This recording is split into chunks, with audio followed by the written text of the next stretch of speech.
ಗಾಯ ಆಗಿದೆ ಅನ್ಸುತ್ತೆ. ತುಂಬಾ ದೊಡ್ಡ ಗಾಯವೇನಲ್ಲ ಆಪದ್ ಬಾಂಧವ.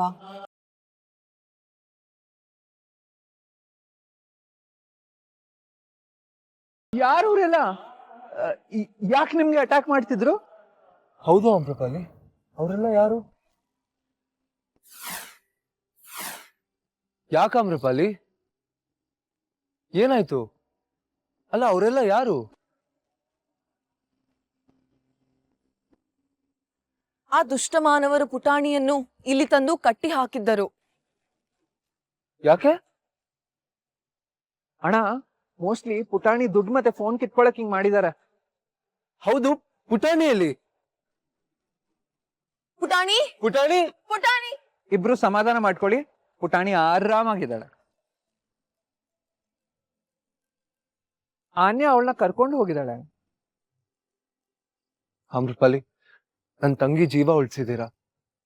ನಿಮಗೆ ಹೇಗ್ ಥ್ಯಾಂಕ್ಸ್ ಹೇಳ್ಬೇಕು ಅಂತ ಗೊತ್ತಾಗ್ತಾ ಇಲ್ಲ. ನಿಮ್ ಋಣ ನಮ್ಮ ಮನೆ ಮೇಲೆ ಯಾವತ್ತೂ ಇರತ್ತೆ. ಹಾಗನ್ನ ಬೇಡ ಆಪದ್ ಬಾಂಧವ. ನೀನು ಹಾಗೂ ನಿನ್ನ ಮನೆಯವರು ನನಗೆ ಮಾಡಿರುವ ಸಹಾಯದ ಮುಂದೆ ಇದೊಂದು ಅಳಿಲು ಸೇವೆಯಷ್ಟೇ. ಆದರೂ ಥ್ಯಾಂಕ್ ಯು ಸೋ ಮಚ್.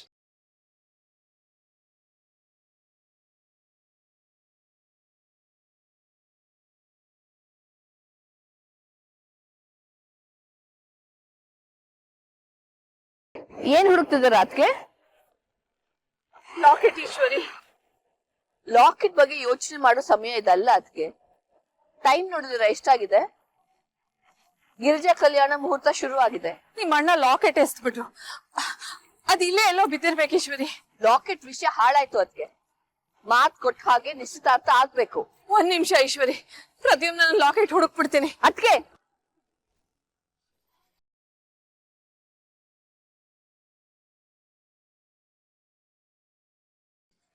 ನನ್ನ ಮಗಳು ನಿಶ್ಚಿತಾರ್ಥಕ್ಕೆ ಅಂತ ರೆಡಿಯಾಗಿ ನಿಂತಿದ್ದಾಳೆ. ಅವಳು ಮನಸ್ಸು ಊರೇ ನನಗೆ ಇಷ್ಟ ಇಲ್ಲ. ಮಾತ್ ಕೊಟ್ಟಿದ್ದೀರಾ ಮಗನ ಕರ್ಕೊಂಡ್ ಬರ್ತೀನಿ ಅಂತ. ಗಿರಿಜಾ ಕಲ್ಯಾಣ ಮುಹೂರ್ತ ಮುಗಿಯೋದೊಳಗೆ ಎಂಗೇಜ್ಮೆಂಟ್ ಆಗ್ಲೇಬೇಕು. ನಡೀರಿ. ಬರ್ತೀನಿ. ಏನೇನೋ ನಿಂತ್ಕೊಂಡು ನೋಡ್ತಾ ಇದ್ದಾರೆ. ಸರಿ ಹೊರಡೋಣವಾ? ಇಲ್ಲ, ಅವ್ರ ತಲೆಗೆ ಸ್ವಲ್ಪ ಏಟ್ ಬಿದ್ದಿದೆ, ಡಾಕ್ಟರ್ ತೋರಿಸೋದು ಒಳ್ಳೇದು. ಸರಿ ಅಣ್ಣ. ಬನ್ನಿ ಅಮ್ರಪಾಲಿ.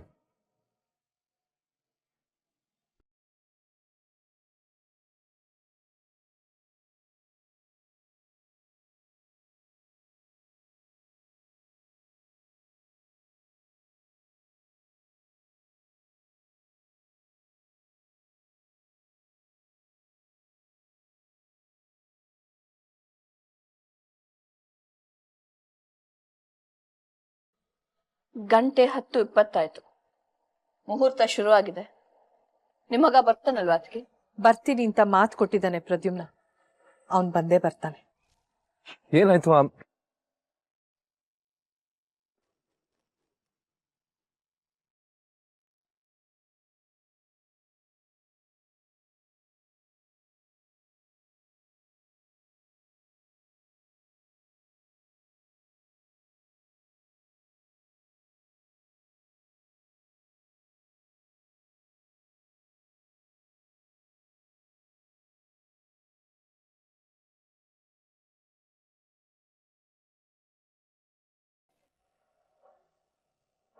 ಹತ್ತು 40 ಪ್ರದ್ಯುಮ್ನ ಬರ್ಬೇಕು ಅದಕ್ಕೆ. ಇಲ್ದಿದ್ರೆ ಗಿರಿಜಾ ಕಲ್ಯಾಣ ಮುಹೂರ್ತ ಮುಗ್ದು ಹೋಗುತ್ತೆ. ಅಷ್ಟ್ರೊಳಗ್ ಬರ್ತಾನೆ ಈಶ್ವರಿ. ಅಮ್ರಪಾಲಿ, ಏನು ಯೋಚನೆ ಮಾಡ್ತಿದ್ದೀರಾ? ಬ್ರೇಸ್ಲೆಟ್ ಕಿತ್ತೋಗಿದೆ ಅಂತ ಬೇಜಾರು ಮಾಡ್ಕೊಂಡು ಬಿಡಿ, ಇನ್ನೊಂದು ತಗೊಂಡ್ರೆ ಆಯ್ತು.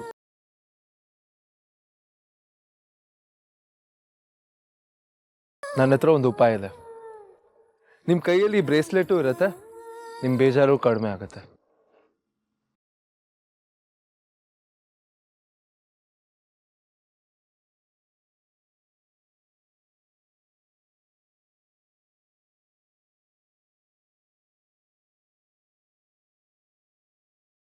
ಈ ಮುಹೂರ್ತ ತುಂಬಾ ಅಪರೂಪದಂತ. ಮದ್ವೆ ಆದ್ರೆ ತುಂಬಾ ಶ್ರೇಷ್ಠ ಅಂತ ಹೇಳ್ತಾರೆ. ಮದ್ವೆ ಬಿಡಿ, ಹುಡುಗ ಹುಡುಗಿ ಕೈಗೆ ರಿಂಗ್ ಹಾಕಿದ್ರೆ ಸಾಕಂತೆ. ಏಳೇಳು ಜನ್ಮಕ್ಕೂ ಈ ಸಂಬಂಧ ಮುರಿಯಲ್ವಂತ.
ಅರಸು ಮನೆ ಮೊಮ್ಮಗ ನೀನು. ಜವಾಬ್ದಾರಿನ ಕಲ್ಸ್ಕೊಟ್ಟಿದ್ದೀನಿ ಅನ್ಕೊಂಡಿದ್ದೆ. ಮಾಯಿ ನಾನ್ ಮಾತ್ ಮುಗಿಸ್ಬಿಡ್ತೀನಿ ನಾನು. ನಾನ್ ಸಿಟ್ಟು ಮಾಡ್ಕೊಳ್ಳೋದ, ಭಯ ಪಡೋದಾನ, ಒದ್ದಾಟ ತಳ್ಬಿಟ್ಟೆ ನೀನು ಇವತ್ತು ನನ್ನನ್ನ. ನಿನಗೋಸ್ಕರ, ನಿನ್ನ ಆರೋಗ್ಯಕ್ಕೋಸ್ಕರ ಅಂತಾನೆ ಮಾಡಿಸಿದ ಹೋಮ ಇದು. ಪೂರ್ಣಾಹುತಿ ಮುಗಿಯಕ್ ಮುಂಚೆನೆ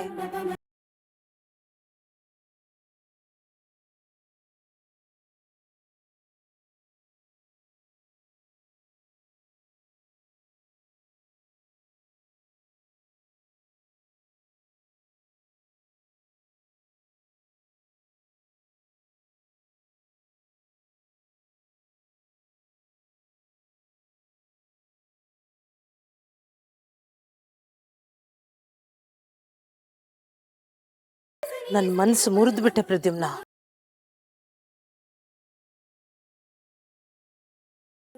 ಮಾಯಿ ಪ್ರದ್ಯುಮ್ನನ್ನ ಯಾವತ್ತೂ ಬೈದಿರ್ಲಿಲ್ಲ.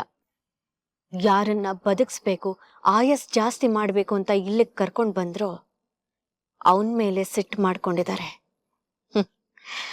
ನನ್ ಕನ್ಸು ನಾನ್ ಏನು ಕೆಲ್ಸ ಮಾಡ್ದೇನೆ ನನ್ಸಾಗ್ತಾ ಇದೆ. ಮಾಯಿ ಅದೇನಾಗಿತ್ತು ಅಂದ್ರೆ ಏನಿದೆ ಅಂತ ಮಾತಾಡ್ತಿದ್ಯಾ? ಯಾವ ಬಾಯಿ ಇಟ್ಕೊಂಡು ಮಾತಾಡ್ತೀಯಾ?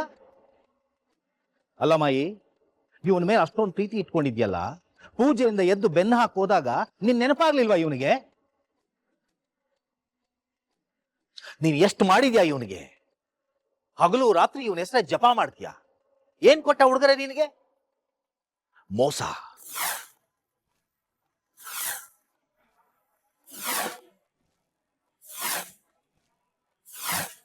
ನಾನು ಅವತ್ತೇ ಹೇಳಿದ್ದೆ, ಒಂದಲ್ಲ ಒಂದು ದಿನ ನಿನ್ನ ಮನಸ್ಸನ್ನ ಇವನು ಮುರಿತಾನೆ ಅಂತ.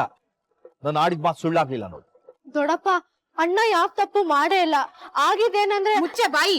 ದೊಡ್ಡವ್ರು ಮಾತಾಡುವಾಗ ಮಧ್ಯೆ ಮಾತಾಡ್ತೀಯಲ್ಲ, ನಾಚಿಕೆ ಆಗಲ್ವಾ ನಿಂಗೆ? ಅದು ಅಲ್ದೆ ಮಣ್ಣಲ್ಲಿ ಆಟಾಡಿ ಬಟ್ಟೆ ಎಲ್ಲ ಮಣ್ಣು ಮಾಡ್ಕೊಂಡ್ ಬಂದಿದ್ದೆ. ನಾನ್ ಮಣ್ಣಲ್ಲಿ ಆಟ ಆಡಕ್ ಹೋಗಿಲ್ಲ ಅಮ್ಮ, ಯಾರೋ ನನ್ನ ಕಿಡ್ನಾಪ್ ಮಾಡಿದ್ರು.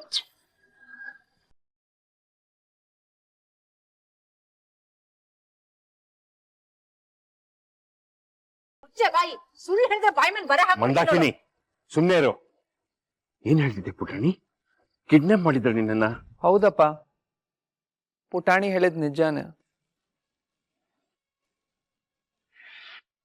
ಯಾರೋ ಇವಳನ್ನ ಕಿಡ್ನಾಪ್ ಮಾಡಿ ದೇವಸ್ಥಾನದ ಹಿಂದೆ ಇರೋ ಕಾಡಿಗೆ ಕರ್ಕೊಂಡು ಹೋಗಿದ್ರು.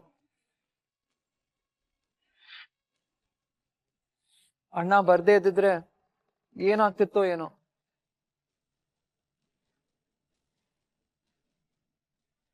ನಾನು ಮತ್ತೆ ಆನ್ಯಾ ಹೋದಾಗ ಪ್ರಜ್ಞೆ ತಪ್ಪು ಬಿದ್ದಿದ್ಲು ಇವಳು. ಮುಂಚೆನೆ ಹೇಳೋದಲ್ವೇನೆ, ಸುಮ್ನೆ ನನ್ನ ಹತ್ರ ಬಯಸ್ಕೊಂಡೆಲ್ಲ. ನೀನ್ ಹೇಳಕ್ ಬಿಟ್ರೆ ಅಲ್ವಾ ಅಮ್ಮ? ಯಾರು ಇವಳನ್ನ ಕಿಡ್ನಾಪ್ ಮಾಡಿದ್ದು? ಗೊತ್ತಿಲ್ಲ ಅಪ್ಪ, ಎಲ್ಲ ತಪ್ಸ್ಕೊಂಡು ಹೊಟ್ಟೋದ್ರು. ಅವ್ರನ್ನ ಸುಮ್ನೆ ಬಿಡಲ್ಲ, ಪೊಲೀಸ್ ಹತ್ರ ಹೋಗ್ತೀನಿ. ಅವರು ನೋಡಕ್ ಹೇಗಿದ್ರು ಅಂತ ನಾನು ಹೇಳ್ತೀನಿ, ಸಹಾಯ ಆಗ್ಬೋದು ಹುಡ್ಕಕ್ಕೆ. ನಡೀನಿ ಅನಾಥ್. ಅಮ್ಮ, ನಾ ಹೋಗಿ ಬರ್ತೀನಿ.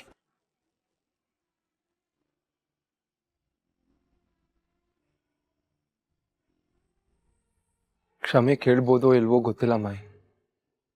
ಅಪರಾಧ ಮಾಡಿದವ್ರಿಗೆ ಕ್ಷಮೆ ಕೇಳೋ ಹಕ್ಕಿರಲ್ಲ. ಆದ್ರೂ ಕೇಳ್ತಾ ಇದ್ದೀನಿ ಮಾಯಿ. ನಿಮ್ ಮನ್ಸ್ ಮುರಿಯೋಷ್ಟು ಕೆಟ್ಟ ಮೊಮ್ಮಗ ನಾನಲ್ಲ.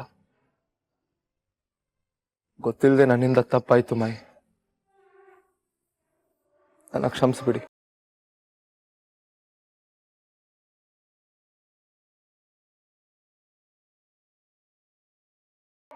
ಯಾಕೆ ಹೋಮದಿಂದ ಎದ್ದು ಹೋದೆ ಪ್ರದ್ಯುಮ್ನ? ಬೃಂದಾಗಿ ಹೀಗಾಗಿದೆ ಅಂತ ಹೇಗ್ ಗೊತ್ತಾಯ್ತು ನಿಂಗೆ? ನನಗೂ ಗೊತ್ತಿಲ್ಲ ಮಾಯಿ, ಏನೋ ಸರಿ ಇಲ್ಲ, ಏನೋ ತಪ್ಪಾಗ್ತಿದೆ ಅಂತ ಅನ್ಸಕ್ ಶುರು ಆಯ್ತು. ತುಂಬಾ ಹಿಂಸೆ ಆಗ್ತಾ ಇತ್ತು. ಕೂತ್ಕೊಳ್ಳೋಕ್ಕೂ ಆಗ್ತಾ ಇರ್ಲಿಲ್ಲ, ನಿಂತ್ಕೊಳ್ಳೋಕ್ಕೂ ಆಗ್ತಾ ಇರ್ಲಿಲ್ಲ. ಹೋಗ್ಲೇಬೇಕು. ಹೋಗ್ಲಿಲ್ಲ ಅಂದ್ರೆ ಏನೋ ಒಂದು ದೊಡ್ಡ ಅನಾಹುತ ಆಗ್ಬಿಡುತ್ತೆ ಅನ್ನೋ ಭಯ.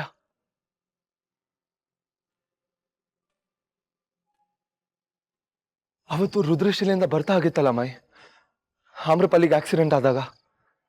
ಹಾ, ಹಾಗೆ ಆಯ್ತು. ಹೇಳ್ಬೋದಾಗಿತ್ತು ನನ್ನ ಹತ್ರ. ಈಗ ಹೇಳಕ್ ಆಗ್ತಾ ಇದೆ ಮಾಯಿ, ಆದ್ರೆ ಆ ಸಂದರ್ಭದಲ್ಲಿ ಹೇಳಕ್ ಆಗ್ತಾ ಇರ್ಲಿಲ್ಲ. ಹೋಮ ನಿಲ್ಸ್ಬೇಕು ಅಥವಾ ನಿಮಗ್ ಬೇಜಾರ್ ಮಾಡ್ಬೇಕು ಅನ್ನೋ ಉದ್ದೇಶ ನನಗಿರ್ಲಿಲ್ಲ ಮಾಯಿ. ನನ್ನ ಕ್ಷಮಿಸ್ಬಿಡಿ.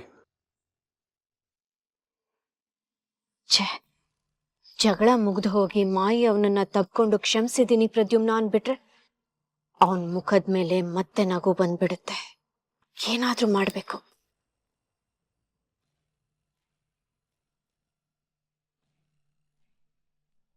ಇವತ್ ಹೋಮ ಆದ್ಮೇಲೆ ಯುಕ್ತಿ ಪ್ರದ್ಯುಮ್ನ ನಿಶ್ಚಿತಾರ್ಥ ಮಾಡ್ಬೇಕು ಅನ್ಕೊಂಡಿದ್ದೀನಿ. ಅಪ್ಪ, ಅಮ್ಮ ಎಲ್ಲಿ? ಸುಮಾರು ಹೊತ್ತಿಂದ ಕಾಣಿಸ್ತಿಲ್ವಲ್ಲ? ಹೌದು, ಒಂದು 10 ನಿಮಿಷದಿಂದ ನಾನು ನೋಡ್ಲಿಲ್ಲ ಅವಳ. ಎಲ್ಲೋದ್ಲು?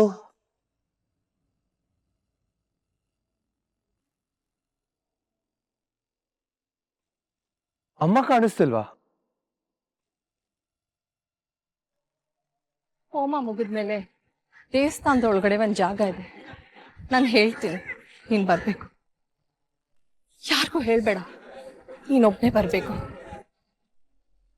ಮುಖ್ಯವಾಗಿ ನೀನ್ ದೇವಸ್ಥಾನಕ್ಕೆ ಬರ್ತಾ ಇರೋದು ಮಾಹಿಗೆ ಗೊತ್ತಾಗ್ಬಾರ್ದು. ಮಾಯಿ, ನಾನೀಗ ಹೋಗ್ಲೇಬೇಕು. ಆಮೇಲೆ ಮಾತಾಡ್ತೀನಿ, ಬಂದೆಲ್ಲ ಹೇಳ್ತೀನಿ.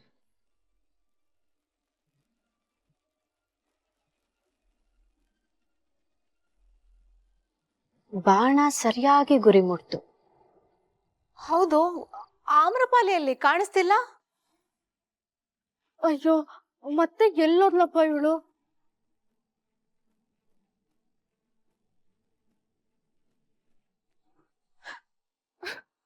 ಮಮ್ಮ, ಹೇಗ್ ವಾಪಸ್ ಹೋಗ್ಲಿ? ತುಂಬಾ ಭಯ ಆಗ್ತಿದೆ. ಏನದು ಶಬ್ದ?